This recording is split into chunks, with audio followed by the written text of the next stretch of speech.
Senza un passaggio generazionale organizzato, molte piccole realtà produttive rischiano di disperdere i traguardi che hanno raggiunto in decenni di lavoro e di successi. Questo è lo scenario futuro per l'economia veneta, in particolare trevigiana, perché la soglia di anzianità operativa dei dipendenti sia pubblici che privati a Treviso è seconda solo a Rovigo. E se in Veneto la media d'età dei lavoratori è sui 41 anni, nella Marca si arriva ben oltre i 42, mentre gli over 50 stanno arrivando ad un terzo di tutti gli occupati.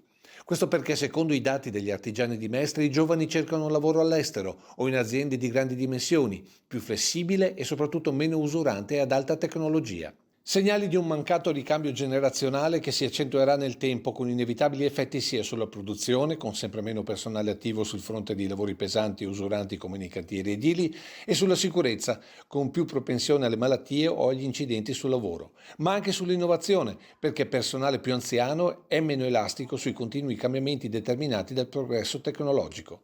Di converso, non pensare ad una staffetta operativa significa perdere l'esperienza produttiva di una vita. Quando gli operai e gli impiegati lasciano il posto di lavoro per raggiunti limiti di età e non vengono adeguatamente sostituiti, se ne vanno anche le competenze tacite, il saper fare, le conoscenze dei processi e relazioni con clienti e fornitori.